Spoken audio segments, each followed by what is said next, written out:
atlantids that have gotten themselves in there on another bare piece of tissue. So one of the questions is, you know, what is it that's causing the tissue to be bare? It's not these crinoids, I don't think. Probably the crinoids have landed after the skeleton has been cleared off, but can't say that for 100% certain.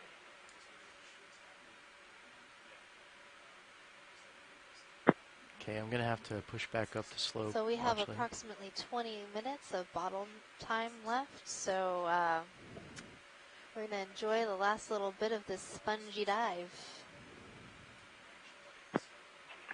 with some awesome coral. One of the things I want to chime in about that bamboo coral we were just looking at, and we were discussing what are some of the possibilities, the alternate possibilities, and Megan, you were noting how there are all these sponges that are a little bit unexpected or you haven't seen before.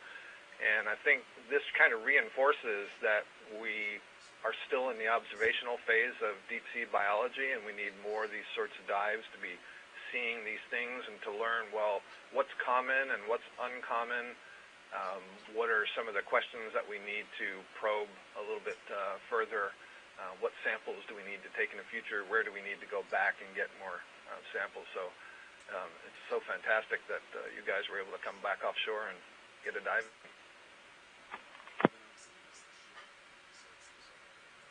And hopefully a few more on the Seamounts to come, and that will include both some more benthic dives of the type that we're doing right now, as well as in 2 days from now a midwater dive looking at some of the water column above these Seamounts in relatively deep depths to do some transects. Yeah, I got you, Nav. We're it looks like we're one of those large think about sorry. Swinging.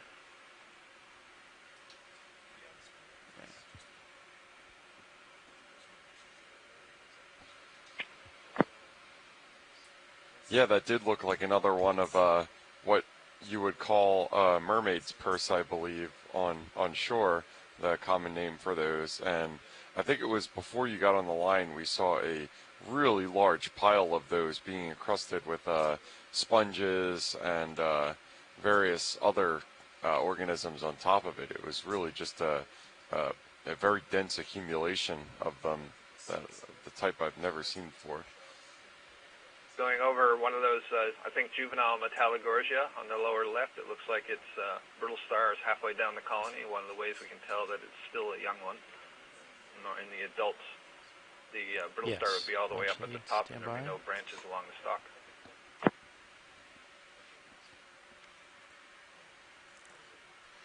Yeah, we saw Metallogorgia earlier in the dive, and so I was wondering if the associated snake star was Ophiocreus oedipus, like it is in the Pacific, or if it's a different species of brittle snake star. No, in fact, as near as we can tell, it's the same species throughout the world's oceans. It's just an amazing, broad distribution, and you always find those two together. This looks like a Paramerissia with associated astroskematid brittle star.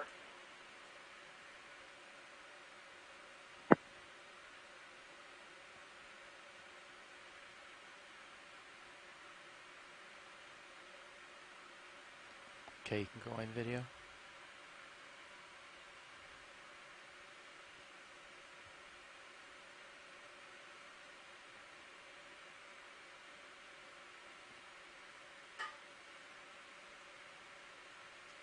So as we zoom in, we'll see a little bit better the polyps, which will help us confirm that ID of Paramerissia, do you have any left? Which is a type of plexaurid coral. Okay. Yeah, I'm pretty sure. I don't believe I've ever seen acanthogorgids with these sorts of brittle stars, so that's another clue. And it also, we're looking at the crinoid first, I think. It a little bit. Sorry, full wide again. Okay, look. Sorry, watch lead for that delay. I'm gonna. So we're actually seeing a small little forest of these sea lilies, those crinoids that have long stalks attached to the rock, and these ones have 5 points. So five, I guess, feathers, if you would like to call them that.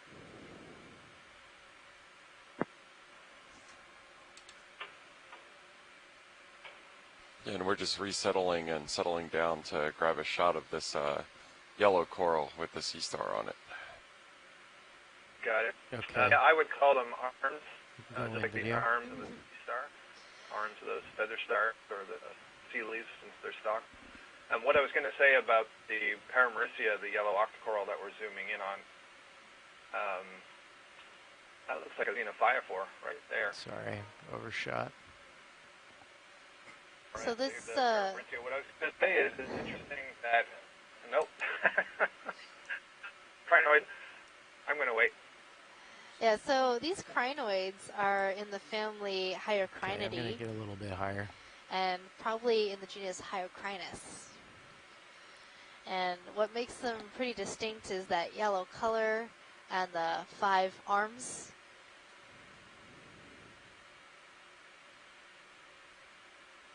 What's the ship doing, Nav? Okay.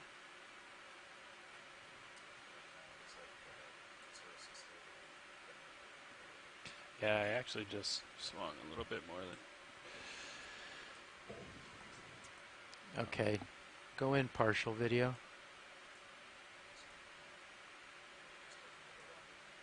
Yeah, I think so. Alright, and then we'll give them the polyps. Current magnitude might be changing too.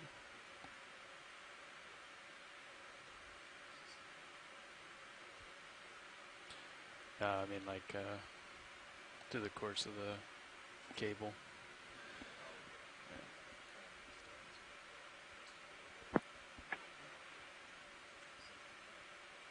I was going to note earlier that it's interesting that we can attempt an identification because of the associate that we see on the coral and not just the aspects of the coral. Yeah, it tells us something about how closely associated associate and host may be. And my recollection is that the work that was done with these brittle stars is that they're not 100% fidelitous to one coral species, but they're very commonly found on just a couple of coral species.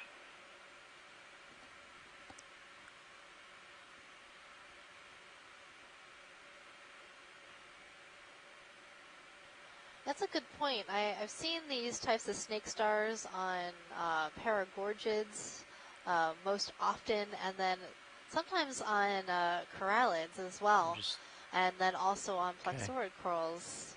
But I rarely see them on bamboo coral. Usually the stars that we see on bamboo are the brittle stars. Yeah, and we're seeing a pretty ambulatory brittle star on this rock right now as just kind of a frame of context for the fact that they can move at a decent clip when they want to. I don't think that's a quite squid catching clip that we're seeing right now. I still need to see that. Straight up and get eyes on what's dead ahead of me. I think this is... Yeah, that was an entirely different family of brittle stars that was able to manage that trick, Jeff. It's kind of interesting, actually, and I'm sure Chris Ma talks about it when he calls in. The range of diversity that seems subtle from a distance anyway in the brittle stars and the sea stars, and yet when you look closely, the adaptations they have for the different habitats they live in and what they're feeding on.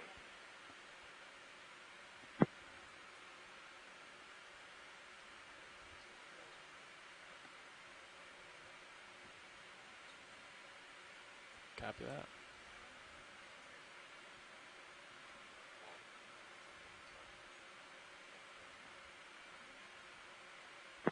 Can't tell if that's a fish or a sea cucumber down there. Big thing. So then, co-pilot, I would just, when we do come off... I was having that debate with myself as well. I think I came up with cucumber as my final answer. And you would turn to port? Yeah, it's pretty bad. We can't distinguish those phyla. There was another one. I agree with that. This one off screen to the right. I think this is a bamboo coral.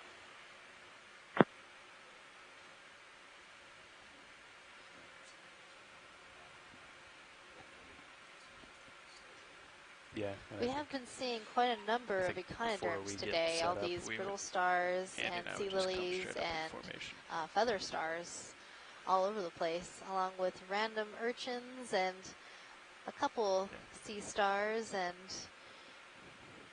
and a cucumber or two. I think we caught them all. Finally got a charismatic cuke. I've got you at 6-0. Copy. Pilot, your call if you want to get one more move in.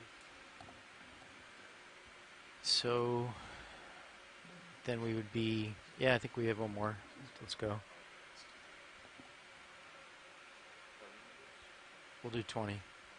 Yeah. That works for me.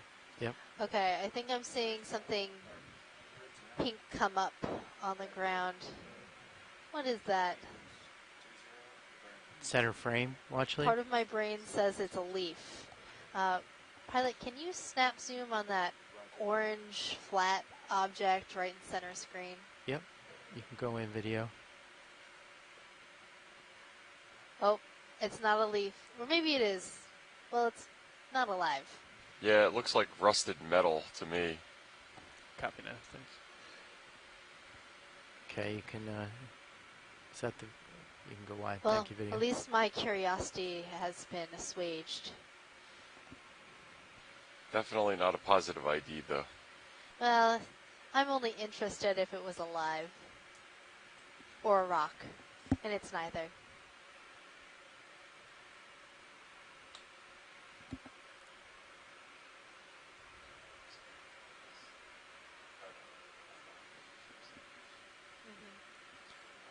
You might want to get some eyes on, or at least some light over Okay. the left side of my screen. Yeah, I was gonna kind of come over this and then pop over it, and then I'd be right there. Okay, yeah. Sounds great.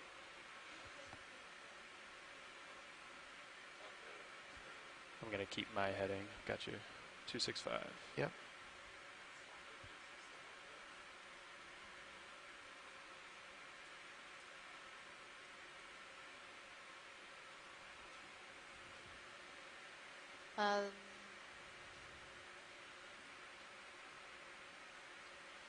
I was looking at this yellow coral and it looks kind of fluffy, but I think I also saw a snake star on it, so probably not the Acanthogorgia that we were looking out for.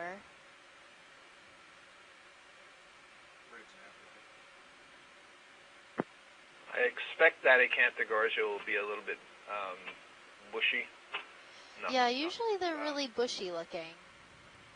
I mean, I think they can grow planar, but at least the ones that I've seen out here, although maybe different species, are more typically bushy. Yeah, I agree. I've seen some planar versions, but most of them have a very, very bushy look to them.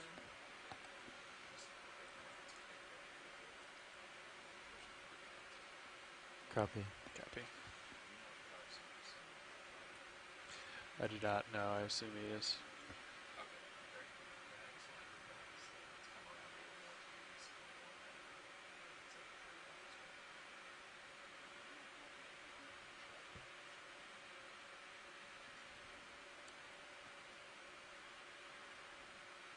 That move was a 260. Yeah, that right? looks like a extravagantly 265. bushy sea pen coming up, if I'm not mistaken. I'm actually thinking it's a black coral, a Bathypathes black coral. Okay.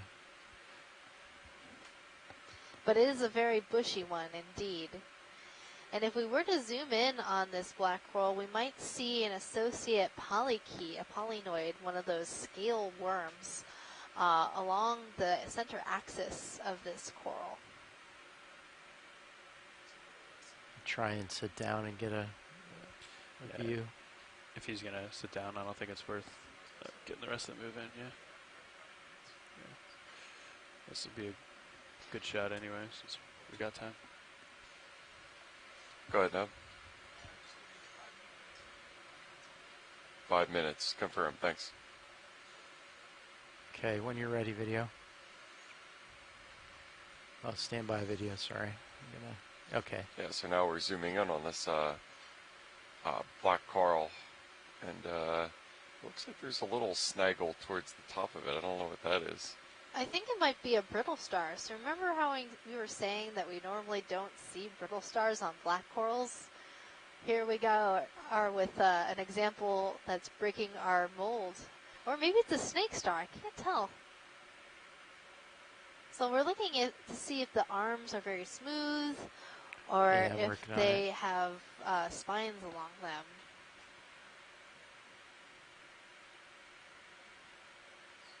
Okay, alright, I'll tilt up. Oh, but I think I'll stick with my first guess of brittle star. It looks kind of spiky. Yeah, that is very unusual, and that's throwing off all the conversation we just had about not seeing brittle stars on black corals. How bizarre. I know, isn't it? Are they all set on that heading? Or? I also like how it just sort of inserted itself into our dive just after we said, oh, we don't see this association. It heard that and crawled up the black coral real fast. Right, exactly. But I'll justify this by saying this is why we need to have more dives to the bottom of the ocean. So we know when is something rare, when is something just unusual, or when is something never happening.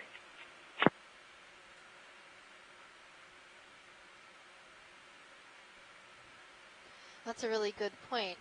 This is the first time we've ever explored on this location, on this seamount, at this depth.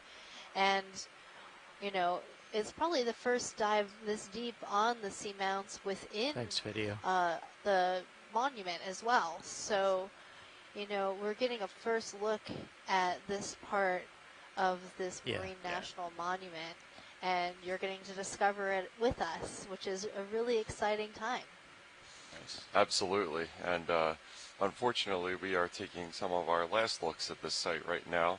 We just had our 5-minute warning a couple minutes ago. So we are just taking our last look at this right now. This is the southeastern side of Bear Seamount. We're at approximately 1,850 meters water depth. We had a nice transit up the eastern or southeastern wall of it.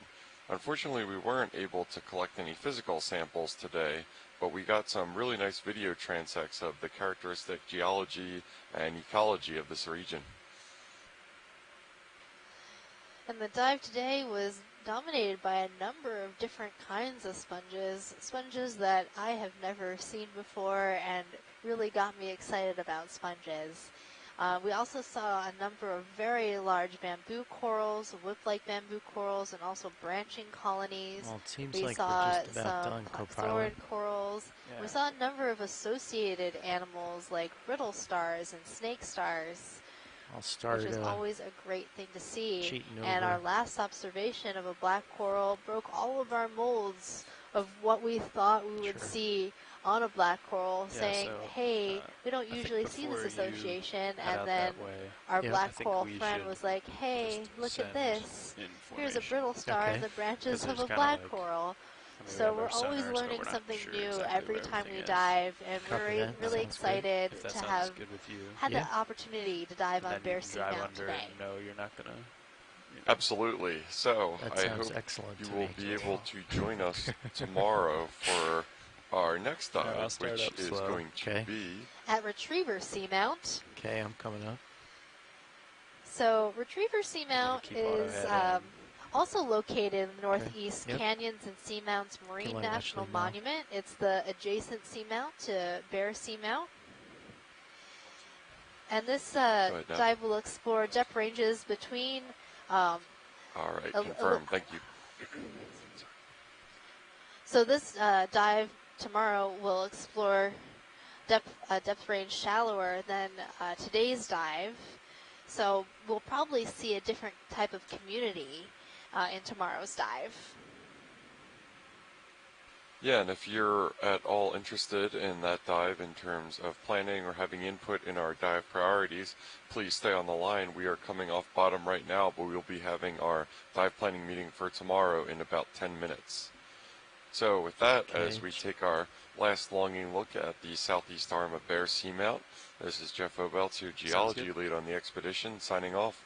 Okay, And as I'm just taking these final glimpses of these nice branching like sponges that just get me so excited about sponges. This is Megan Putz, your biology lead, also signing off.